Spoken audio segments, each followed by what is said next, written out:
اعوذ باللہ من کل رجیم و عصیم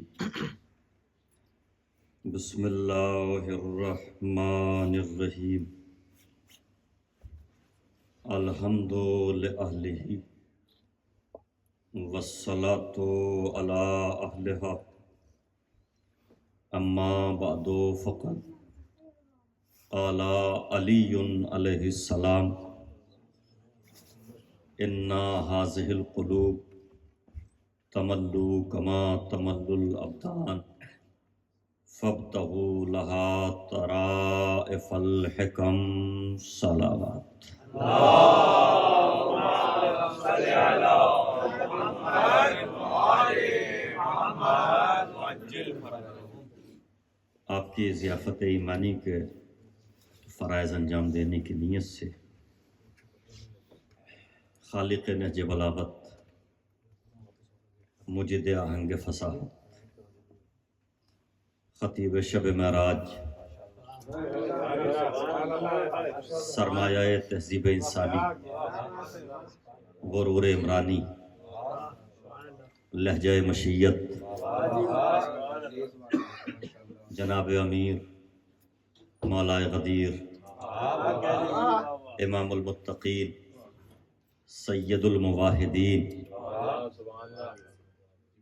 غرور عمرانی معلم اصول حیات یعنی مولا کائنات علیہ الصلوۃ والسلام کے چند پاکیزہ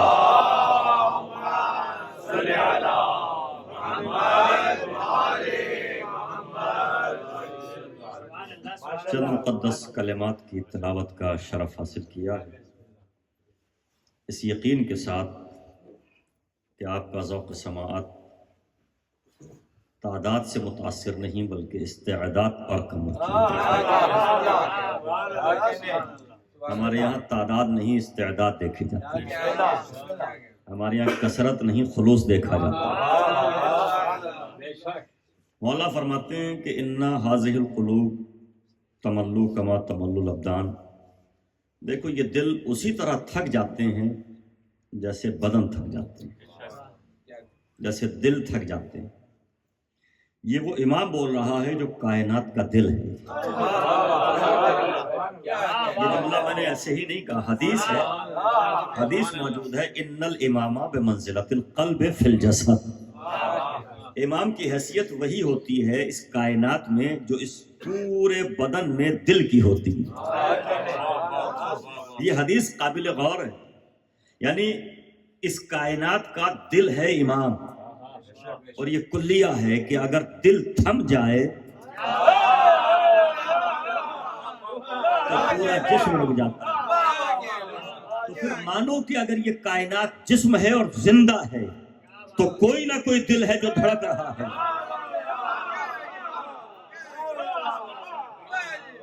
دل نظر نہیں آتا، دل کے دھڑکنے کے آثار نظر آتے ہیں۔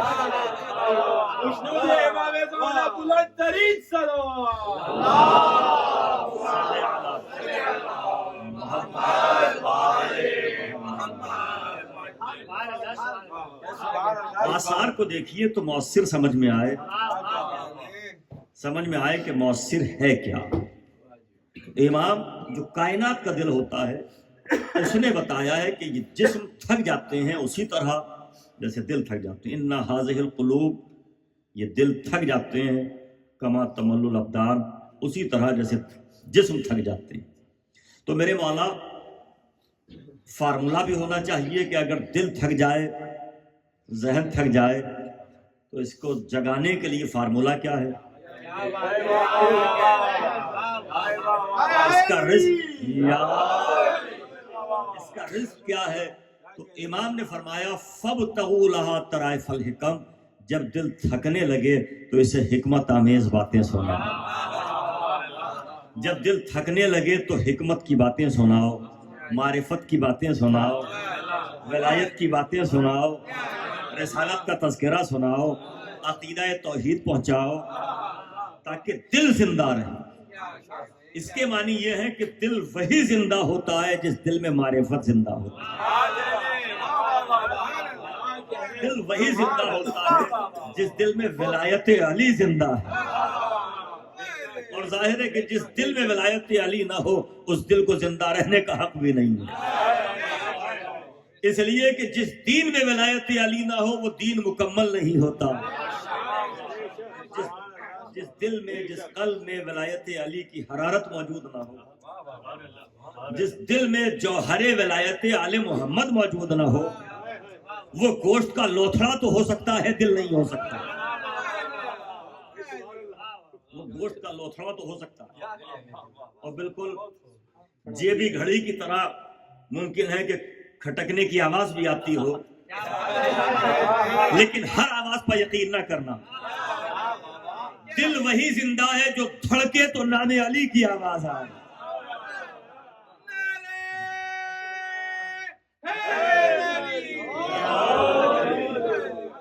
مولا نے طریقہ بتایا اور فارمولہ دیا کہ جب دل تھکنے لگے فَابْتَغُوا لَهَا طَرَائِفَ الْحِكَمِ، اسے حکمت کی باتیں سناؤ یہ زندہ رہے گا۔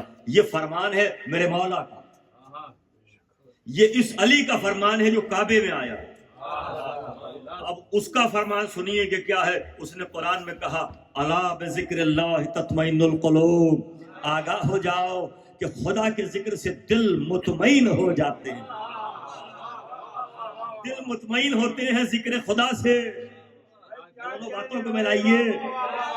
مولا نہج بلاغہ میں فرما رہے ہیں جب دل تھکنے لگے تو حکمت کی باتیں سناؤ، معرفت کی باتیں سناؤ۔ اور خدا نے قرآن میں کہا کہ ذکر خدا سے دل مطمئن ہو جاتے ہیں۔ اب اس بات کو اور آگے بڑھائیے، اب اللہ کے نبی سے پوچھتے ہیں کہ ذکر خدا ہے کیا؟ تو نبی نے فرمایا زینوا مجالسکم بذکر علی ابن ابی طالب۔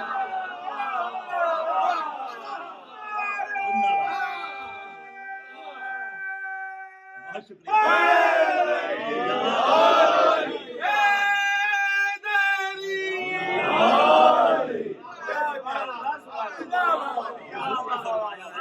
سرکار دو عالم نے فرمایا ہے، اللہ کے سب سے پیارے رسول نے فرمایا زینو، امر کا صیغہ ہے، آرڈر ہے، حکم ہے، زینو زینت دو، مجالسکم، اپنی مجلسوں کو۔ مجلس کا مطلب صرف یہ مجلس نہیں جو مخصوص ہے، جلسہ یجلسو، جہاں بھی بیٹھو وہاں ذکر علی کرو۔ زینوا مجالسکم بذکر علی ابن ابی طالب۔ نبی نے فرمایا ہر اپنی مجلسوں کو، اپنی نشستوں کو زینت دو ذکر علی سے، یعنی جب بیٹھو تو ذکر علی کرو۔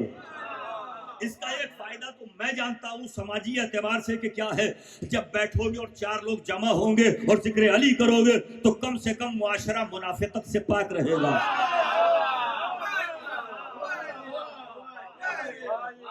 ظاہر ہے کہ اس جملے پر وہی خوش ہو سکتے ہیں جو منافقوں پر دن رات لعنت کرتے ہوں، جو لعنت ہی کے قائل نہ ہوں، ان کی سمجھ میں یہ جملہ نہیں آیا۔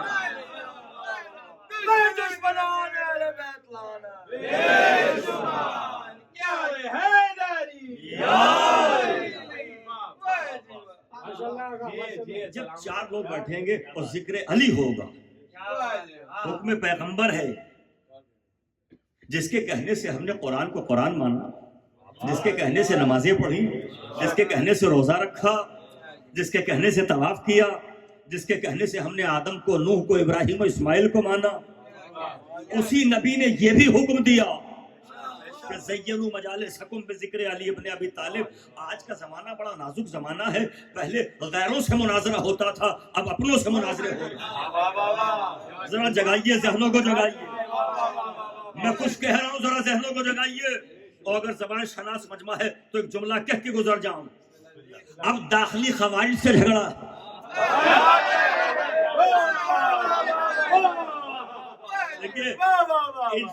اجتماعی ضدین کے ساتھ میں نے لفظ بنایا، داخلی خوارج، یہ دونوں لفظ ایک ساتھ جمع ہو نہیں سکتی ہیں، مگر یہاں یہ جمع ہے دونوں لفظ۔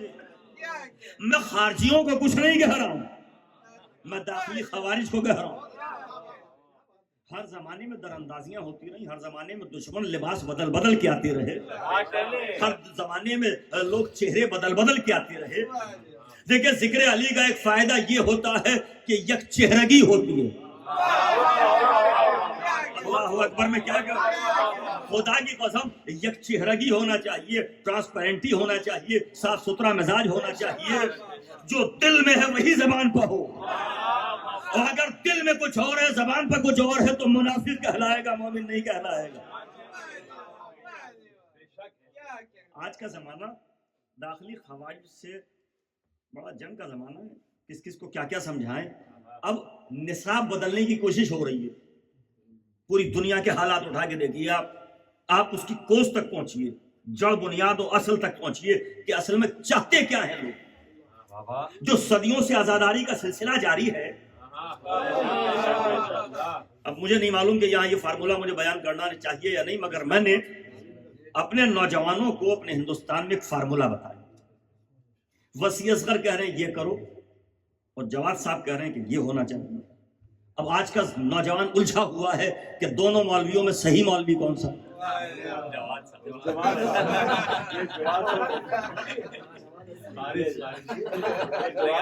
جواد صاحب سے مراد یہ ہے کہ جواد صاحب مولوی ہو سکتے ہیں، مثال کی بات۔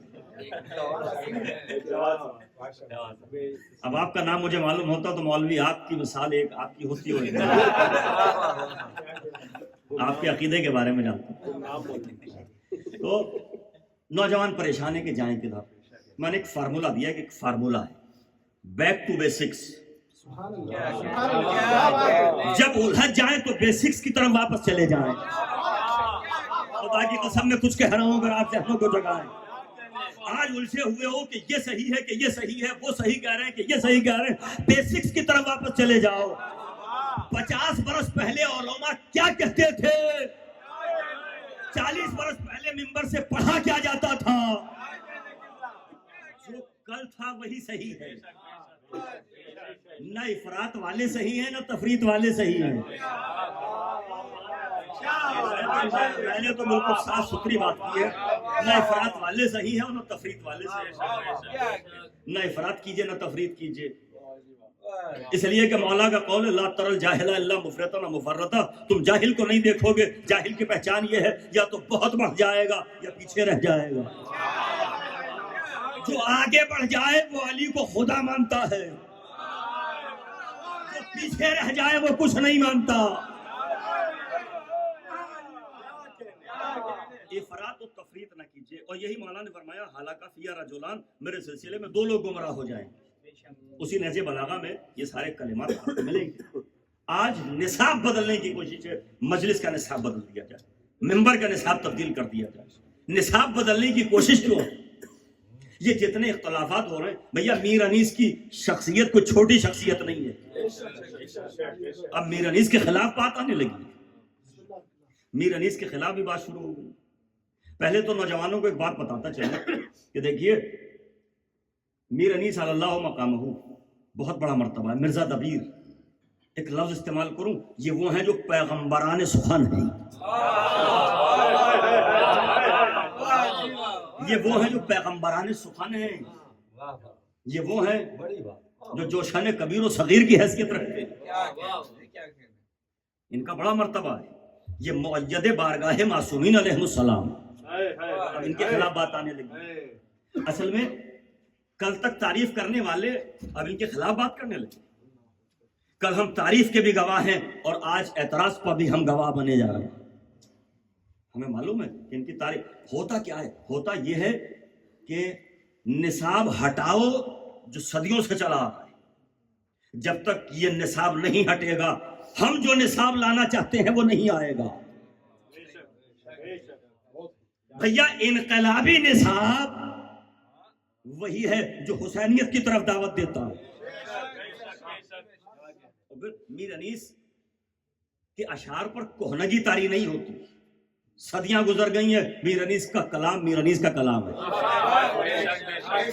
جب پڑھیے ایسا لگتا ہے آج ہی کے لیے کہا گیا۔ خدا کی قسم کتنے شعر ایسے ہیں جب پڑھیے معلوم ہوتا ہے آج ہی کے لیے یہ کہا گیا ہے۔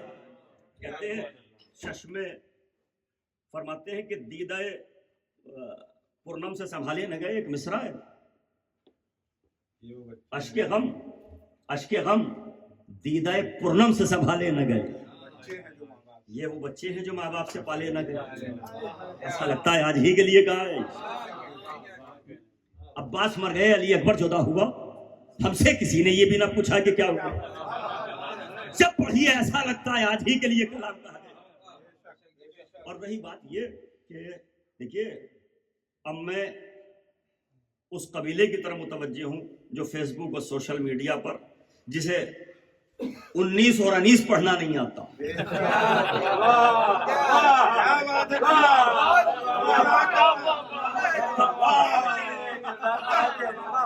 ایک ذہنی نابالغ طبقہ،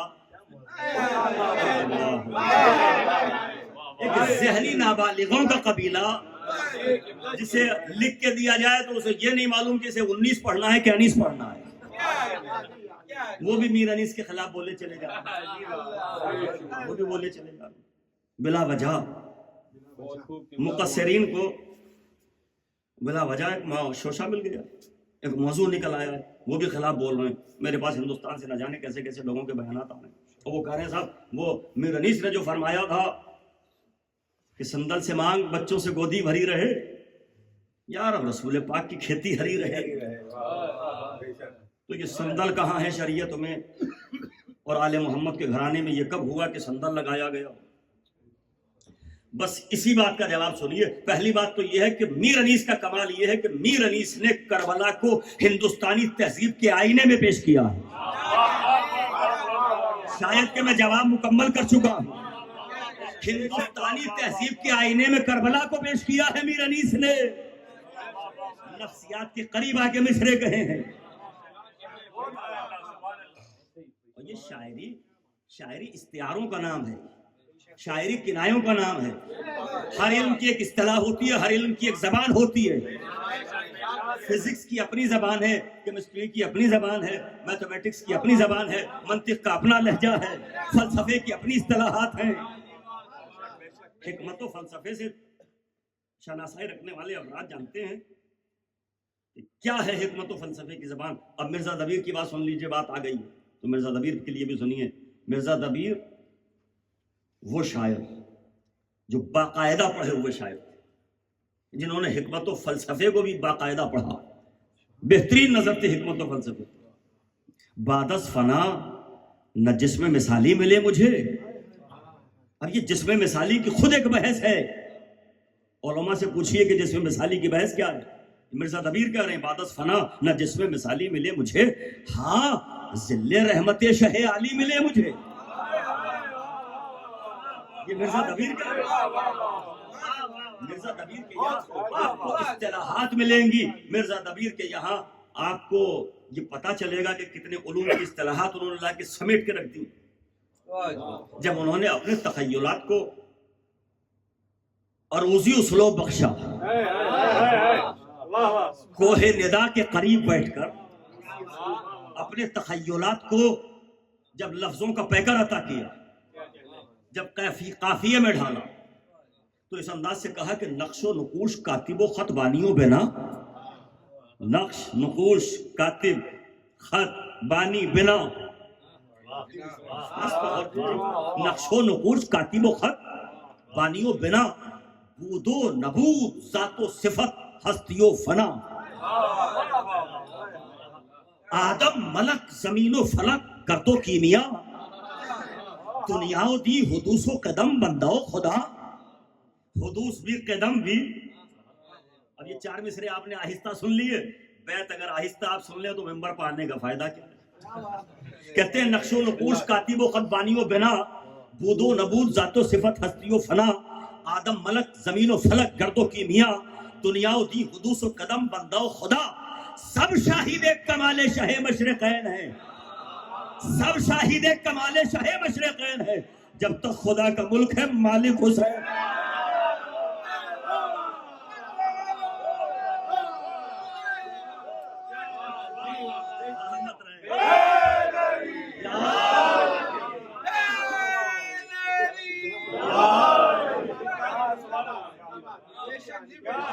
خدا کا ملک ہے مالک حسین.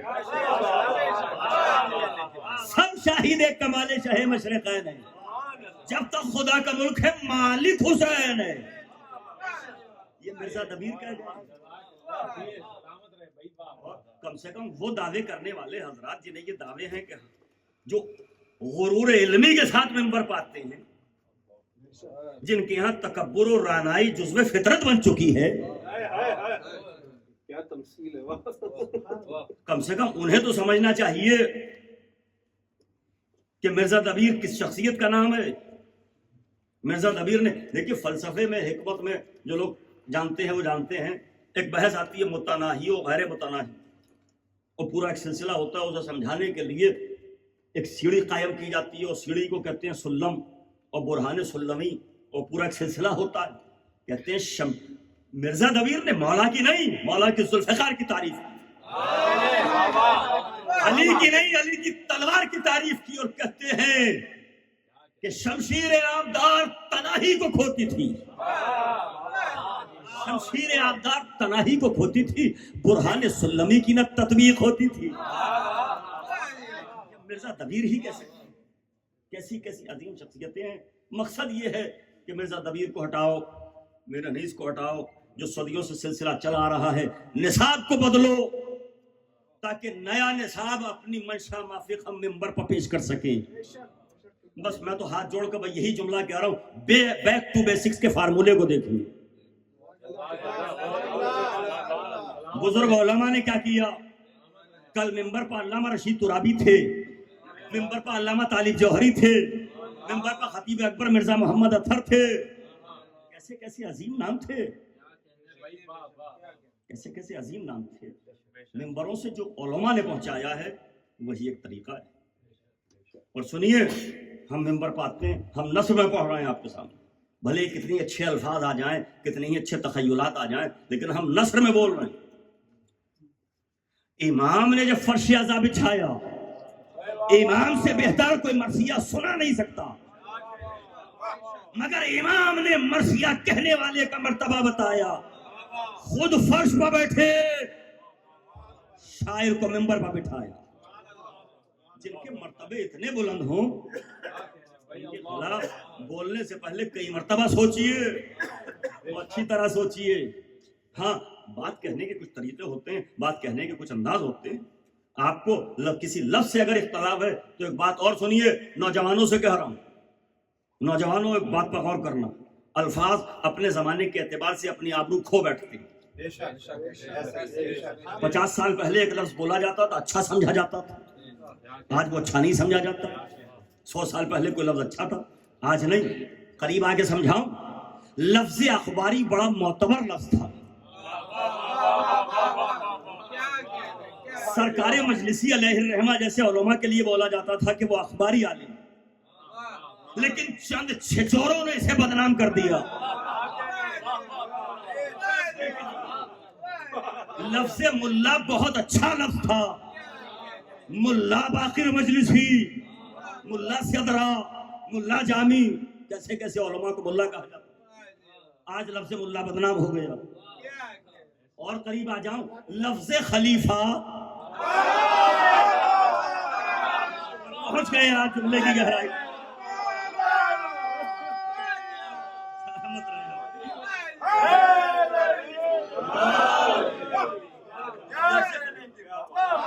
لفظ خلیفہ اتنا معتبر تھا کہ پہلا ہادی، پہلا رہبر، پہلا رہنما، پہلا نبی اللہ نے بھیجا تو اعلان یہی کیا، میں خلیفہ بھیج رہا ہوں بنا۔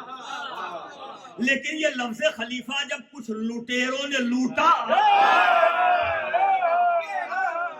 تو اس کی آبرو اتنی گر گئی کہ داڑھی بنانے والا خلیفہ، حجامت بنانے والا خلیفہ۔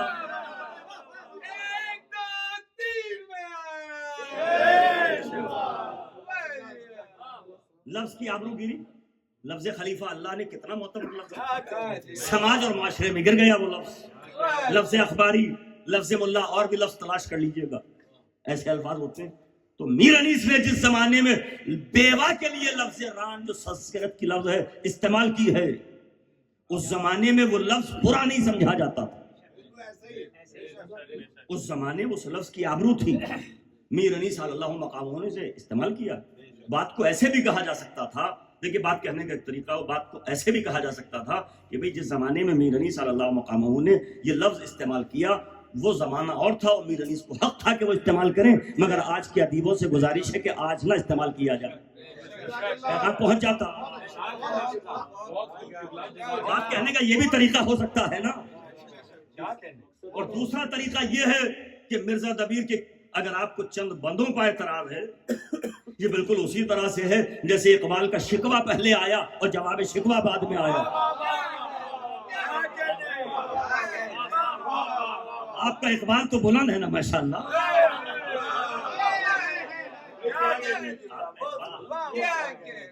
مرزا دبیر کا اگر کوئی کلام تھا اس کو آپ کو اعتراض ہے تو آپ کو کہنا یہ چاہیے کہ مجھے یقین نہیں ہے کہ یہ کلام دبیر ہے، ہو سکتا ہے کہ کسی نے غلط منسوب کر دیا ہو. اب آپ اس بات کو سمجھیں گے بالکل اسی طریقے سے کوئی تعویلی رخ نکال لیتے جیسے شہید انسانیت کے مصنف کے لیے نکالا تھا. جو حضرات پہنچ گئے انہیں سلام عرض کرتا ہوں. شہید انسانیت ایک کتاب لکھی گئی تھی ہمارے ہندوستان میں، اس پر بڑے اعتراضات ہوئے، بڑی باتیں ہوئی. مجاہدہ کربلا ایک کتاب لکھی گئی. مجاہدہ کربلا میں یہ لکھا گیا کہ جناب علی اصغر علیہ السلام کے اچانک تیر لگ گیا. ناگہانی یہی ہے نا. اب آپ مجھے یہ بتائیے کہ ناگہانی تیر لگنے کا مطلب یہ ہے کہ حرملہ بری ہو گیا، اور اگر حرملہ بری ہو گیا تو کربلا کا وزن ختم ہو گیا. جس نے اپنی کتابوں میں ان باتوں کو جگہ دی اس کے لیے تو آپ لفظ بولنے کی ہمیں اجازت نہیں دیتے. آپ کہتے ہیں ان کے خلاف آپ کون ہوتے ہیں بولنے والے. ہم بھی آپ سے کہتے ہیں جتنا فرق ہمارے اور ان کے قد میں ہے اس سے کہیں زیادہ آپ کے اور میر انیس کے قد میں فرق ہے. آپ کون ہوتے ہیں ان کے خلاف بولنے والے.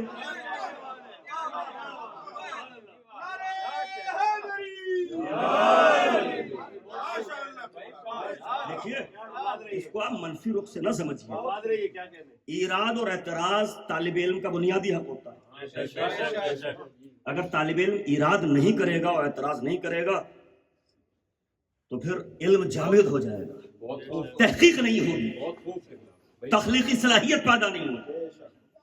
علوم آل محمد پر جمود طاری نہیں ہوا ہے. علوم آل محمد پر جمود طاری نہیں ہوا ہے. جملے کو نوٹ کیجئے، علوم آل محمد پر جمود طاری نہیں ہوا ہے اس لیے کہ علوم پر ان کے جمود طاری ہو جائے جن کی یہاں دروازے بند ہو گئے ہوں.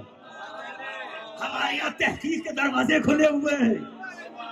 ہمارے یہاں تو امامت کا دروازہ بھی کھلا ہوا ہے.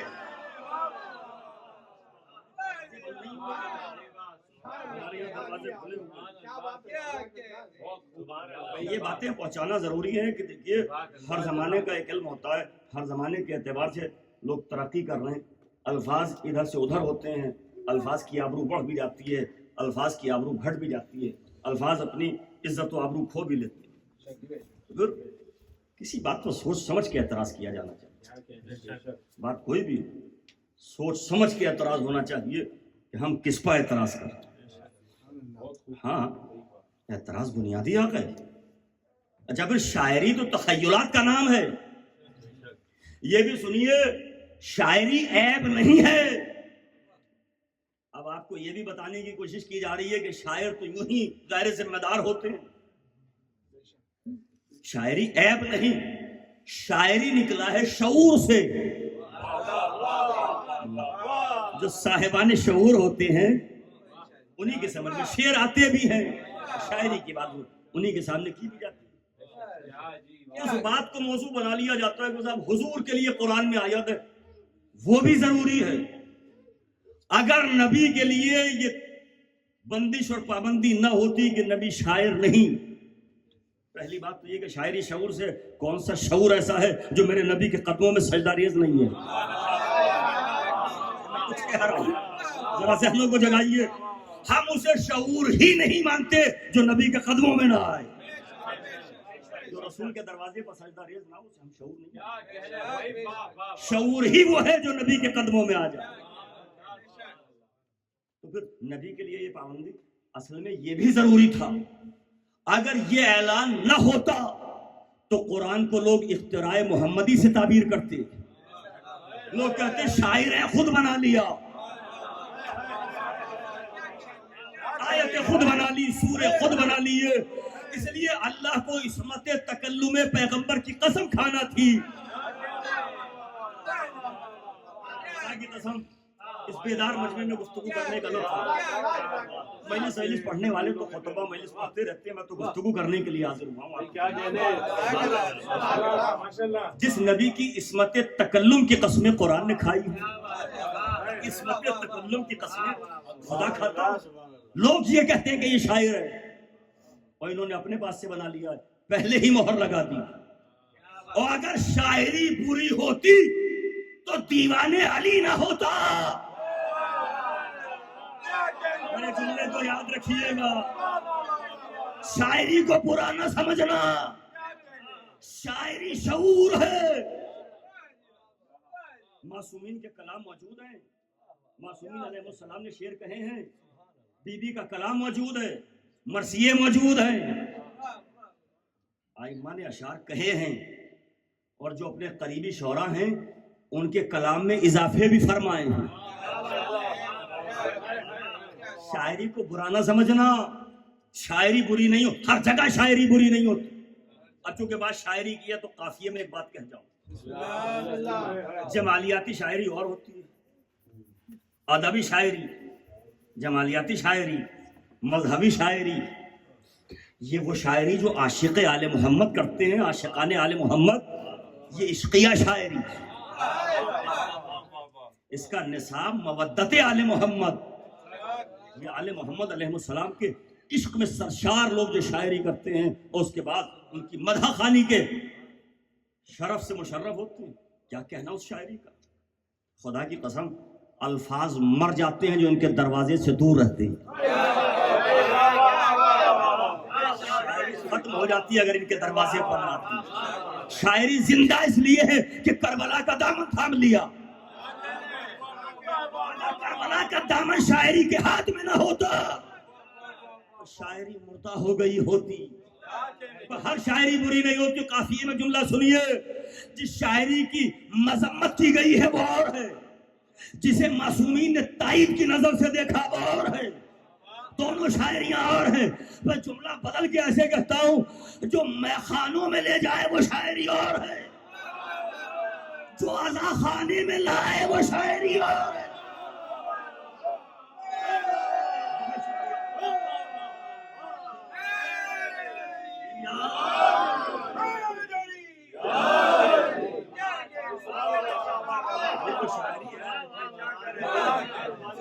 یہ وہ شاعری ہے جو آپ کو عزا خانے میں لاتی ہے، مذمت اس شاعری کی ہے جو میں خانے میں لے جائے۔ خدا کی قسم سلام کرتا ہوں سماعتوں کو، کیا زندہ سماعت مجمع میرے سامنے، مختصر مجمع ہے لیکن اس اختصار میں کتنا اجمال ہے، کتنا بیدار مغز مجمع میرے سامنے ہے۔ کبھی کبھی چند سامعین ہوتے ہیں مگر وہ چند نہیں ہوتے، وہ لاکھوں کو بھاری ہوتے ہیں۔ اس بات کو کربلا والے ہی سمجھ سکتے ہیں۔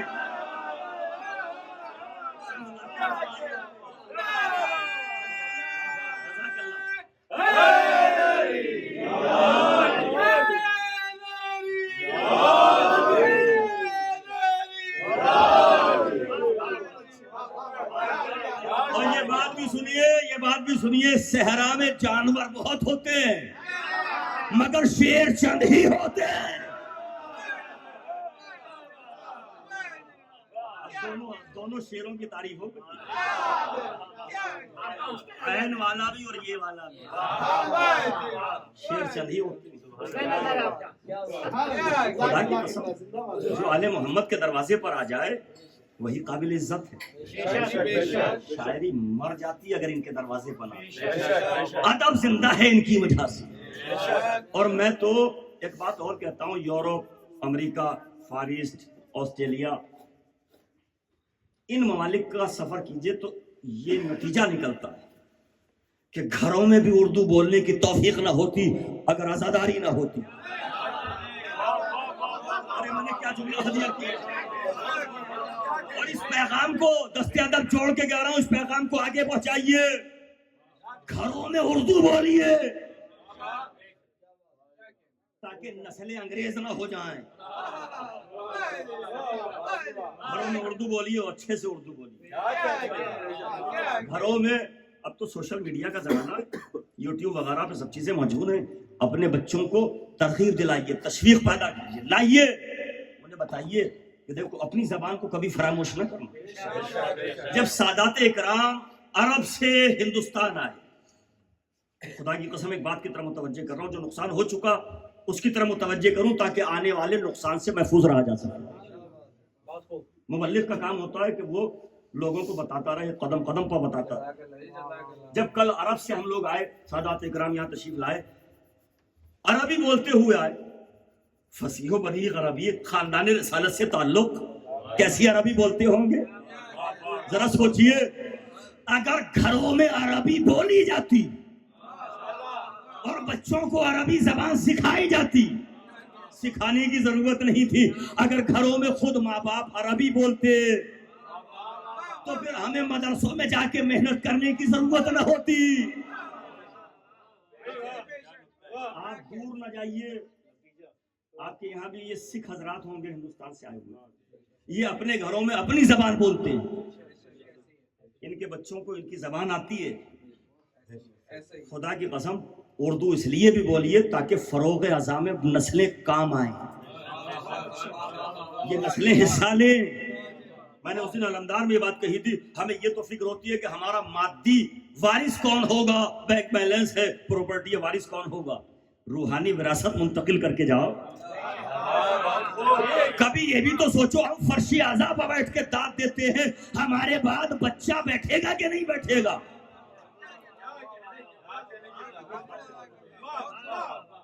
یہ پیغام ہے خدا کی قسم، ایک طالب علم کا پیغام ہے اور دست ادب جوڑ کے پیغام ہے. شاعری عیب نہ سمجھی جائے، ہر جگہ شاعری عیب نہیں ہوتی. کبھی کبھی شاعر دو مصروں میں سب کچھ کہہ دیتا ہے، دو مصروں میں سب کچھ کہہ دیتا ہے، اور کیا کیا نہیں کہا جاتا دو مصروں میں. اس دن غالباً میں نے علمدار میں سنائے تھے، شاعر نے کہا ہے کہ لاشوں کو رسیوں میں جکڑ کر لیے پھرو، سیدانیاں تو گھر سے نکلتے ہی مر گئی.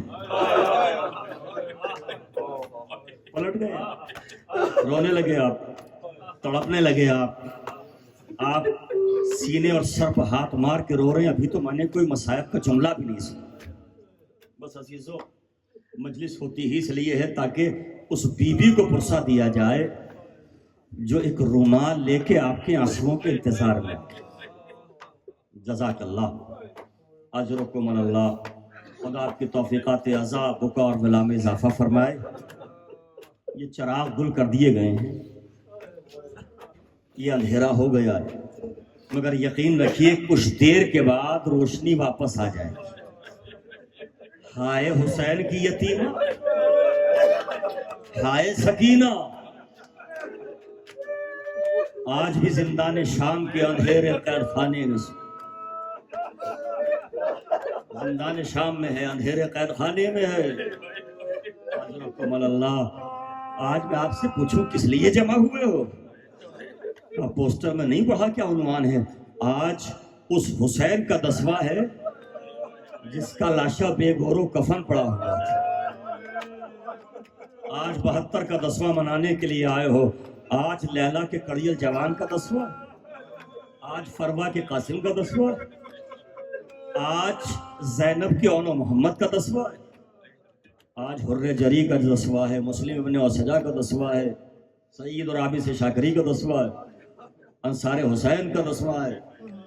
دسواں کون مناتا ہے؟ جس کا وارث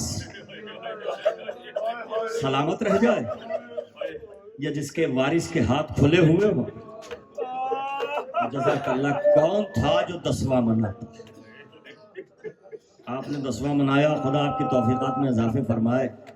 ایک وارث، اس کے ہاتھوں میں ہتھ کڑیاں، پاؤں میں بیڑیاں، گلے میں خاردار توق اور کمر میں لنگر ہے میرے مولا سید سجاد.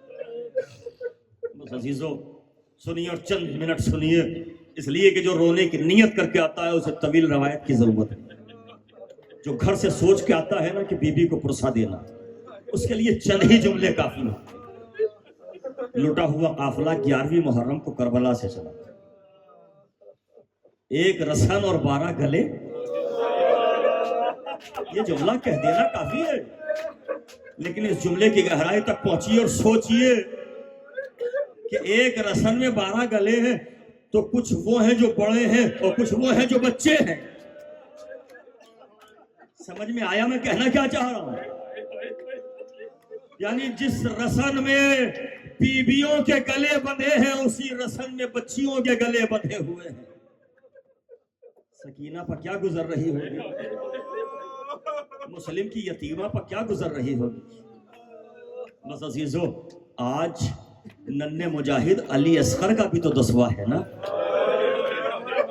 آج جناب رباب کو بھی پرسا دیجیے گا. شہید کا نام رہ گیا تھا، اچانک زبان پہ آیا.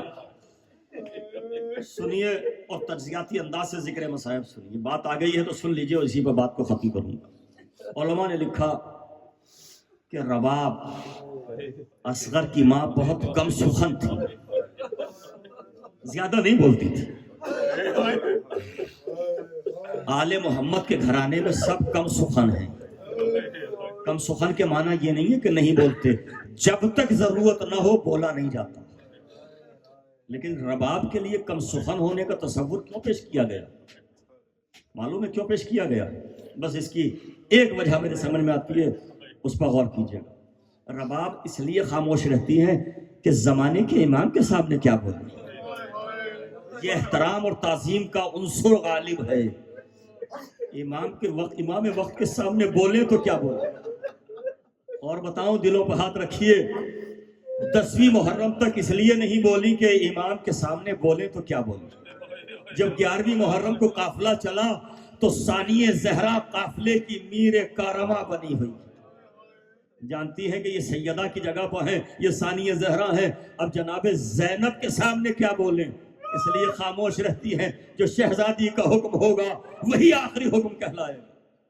نہیں بولتی جناب ام رباب. بہت کم آپ کو مقاتل میں ملے گا کہ جناب رباب نے کچھ کہا ہو. ہاں، کچھ شعر پڑھے ہیں جناب ام رباب، اور مولا حسین کے اشعار بھی آپ کو مل جائیں گے جس میں مولا حسین نے فرمایا ہے مجھے اس گھر میں سکون ملتا ہے جس میں رباب اور سکینہ ہوتی ہے. رونے والوں، یہ مولا حسین کے اشعار کا جملہ ہے. یہ مولا حسین کے اشعار کا ترجمہ میں نے پیش کیا ہے. مولا فرماتے ہیں حسین کو سکون اس گھر میں ملتا ہے جہاں سکینہ بھی ہو، جہاں رباب بھی ہو. جناب رباب اشعار کہتی ہیں. آپ نے اشعار کہیں فطری طرز ادا کے ساتھ کہیں. ہمیشہ شاعری نہیں فرمائی آپ نے. بات شاعری کی تھی اور مربوط دیکھیے کہاں پر آ کے ہوئی ہے. یہ منبر کا صدقہ ہوتا. کچھ شعراء وہ ہوتے ہیں جو ہمیشہ شعر کہتے ہیں، کچھ وہ ہوتے ہیں جو کبھی کبھی وقت کی چوٹ دل پر لگتی ہے تو اچانک شعر نکلتا ہے. وہ درد شعر کی شکل اختیار کر لیتا ہے. بس ام رباب کی وہی کیفیت ہے. جب دل پر گہرا صدمہ بیٹھا ہے تو ام رباب نے کچھ شعر کہے ہیں. اور جناب علی اصغر کے لیے دیکھو جناب ام رباب کی کتنی بڑی قربانی ہے. علی اصغر کربلا میں سو گئے ہیں اور سکینہ شام کے اندھیرے قید خانے میں سو گئی. بڑی قربانی ہے جناب ام رباب کی. مگر ام رباب نے اصغر کے لیے زیادہ مرثیہ نہیں کہا، آقا حسین کے لیے مرثیہ کہا. رباب نے صرف ایک جملہ اصغر کے لیے کہا. جب آقا حسین اصغر کو لے کے آئے، ایک مرتبہ علی اصغر کا زخمی گلا دیکھا، خون اگلتے ہوئے ششماہے کو دیکھا. ایک جملہ کا مثلوں کا یونہار، خدا کی قسم ایک جملہ نہیں ہے بلکہ اس کے اندر سمندر بند ہے. یہ پورا ایک مرثیہ ہے. آوازی میرے لال علی اصغر، کیا تجھ جیسے ننھے ننھے بچے بھی نہر کرنے کے قابل ہے؟ اس جملے کی گہرائی میں جاؤ تو پھر آنسوؤں میں کمی نہ ہو. بہت روئیں گے آپ. اس جملے کو سوچئے کہ کتنے معنی نکلتے ہیں جملے کے. رباب نے جزاک اللہ، حالانکہ یہ شعر نہیں ہے، یہ اس طرح سے مرثیہ نہیں کہ باقاعدہ تصنیف کیا گیا ہو اور صرف مرثیہ میں شمار کیا جائے، لیکن یہ ایک جملہ ہزار مرثیوں پر حاوی اور طاری اور غالب ہے. جو ماں نے ایک دل پر صدمہ پہنچا. علی اصغر کی کیفیت کو دیکھا. کیفیت کیا ہے؟ 3 بھال کا وزنی تیر گلے پر لگا. اجرکم اللہ. شاید میں پہنچا نہیں سکا جملہ. کہاں اصغر کا ننھا سا گلا کا 3 بھالوں والا تیر. ارے تیر اسے معمولاً کہا جاتا ہے, یہ تیر نہیں تھا بلکہ 3 بھالے لگے ہوئے تھے. رباب نے جب بچے کی کیفیت کو دیکھا, ناوک ڈھلی ہوئی دیکھی, تو ایک جملہ کہا, مثلوں کا ینہر, میرے لال کیا تجھ جیسے بچے نہر کرنے کے قابل ہیں؟ نہر کا مطلب کیا ہے, نہر کے معنی کیا ہے کہ نہر کرنے کے قابل ہے.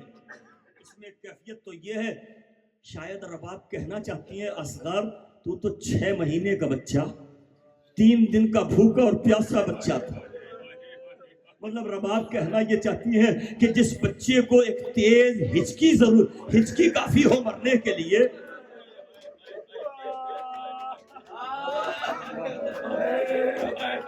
جزاک اللہ. میرے پاس الفاظ نہیں ہے کہ میں اس کا ترجمہ کر سکوں.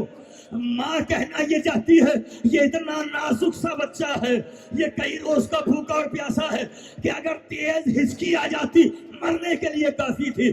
جو ایک ہچکی سے مر سکتا تھا اس کے لیے اتنا وزنی تیر. اجرکم اللہ, اجرکم اللہ. اب مثلوں کا ینہر, میرے لال کیا تجھ جیسے بچے نہر کیے جاتے ہیں. نہر کا ترجمہ جانتے ہو نوجوانوں, نونہالوں, بزرگوں کے سامنے ہاتھ جوڑ کے ترجمہ کر رہا ہوں. نہر کے معنی جانتے ہو کہ کیا ہے؟ آپ جب جانور کو ذبح کرتے ہیں تو اس کو ذبح کا حکم ہے, لیکن جو بڑے جانور ہوتے ہیں جیسے اونٹ, انہیں ذبح نہیں کیا جاتا, انہیں نہر کیا جاتا ہے. نہر حکم شریعت یہ ہے جو بڑے جانور ہیں انہیں نہر کیا جائے. مگر ہائے علی اصغر, سب سے چھوٹا شہید کربلا کا, علی اصغر کو نہر کر دیا گیا. رباب بہت کم سخن ہیں, زیادہ نہیں بولتی ہیں, مگر کچھ مصرے, کچھ شعر, کچھ جملے مقاتل کو ڈھونڈیے تو ملتے ہیں. جب یہ قافلہ کربلا سے کوفے پہنچا اور ابن زیاد کا دربار سجا دیا گیا اور اعلان کیا گیا کہ تماشائیوں کو بلایا جائے. علی کی بیٹیاں ہاتھ پسے گردن بندھے ہیں, کچھ بچے ہیں, 1 رسن ہے اور 12 گلے ہیں, ایک قیدی ہے جس کے ہاتھ میں ہتھکڑیاں, پاؤں میں بیڑیاں. جب دربار میں قافلہ لایا گیا, ملعون ابن زیاد نے حکم دیا میرے سامنے وہ کٹا ہوا سر لایا جائے. ایک کشت رکھا گیا, آقا حسین کا کٹا ہوا سر آیا. ملعون نے کٹے ہوئے سر کو دیکھا اور ایک جملہ کا, حسین کی شریکہ حیات کون سی ہے؟ رباب کی طرف اشارہ کیا گیا. بلا تشبیہ میری زبان میں طاقت نہیں ہے کہ میں بیان کر سکوں. ایک مرتبہ ابن زیاد کہتا ہے, رباب اپنے آقا, اپنے سردار کا سر دیکھو گی. یہ کہہ کے کپڑا ہٹایا. رباب آگے بڑھی, آگے بڑھ کے حسین کا کٹا ہوا سر اپنی آغوش میں لیا, منہ پہ منہ رکھا. اس کے بعد سر واپس لینے کی بات آئی, مگر رباب نے سر واپس نہیں دیا. ایک ظالم سر چھیننے کے لیے بڑھا, ادھر اس نے سر چھیننا چاہا, ادھر رباب نے کٹا ہوا سر اپنے سینے سے لگایا. ہائے حسین, واہ حسین. آخری جملہ مجلس مکمل ہو گئی. جب کٹا ہوا سر رباب نے نہ دیا, ابن زیاد نے اشارہ کیا. 6 ظالم چلے, سب کے ہاتھوں میں درے تھے. ہر ایک ظالم رباب پر درے برساتا رہا. کوئی درہ پشت پر لگا, کوئی درہ سر پر لگا. کچھ دیر کے بعد بیوی کے سر سے خون جاری ہوا اور سید سجاد کی آواز آئی, اماں سر واپس دے.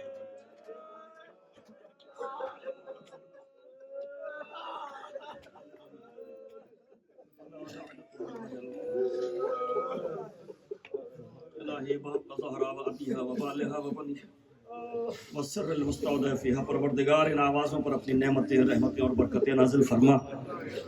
توفیقات عذاب کا اور ملا میں اضافہ فرما. بانیان مجلس کی توفیقات میں اضافہ فرما. حاضرین مجلس کی معرفت میں اضافہ فرما.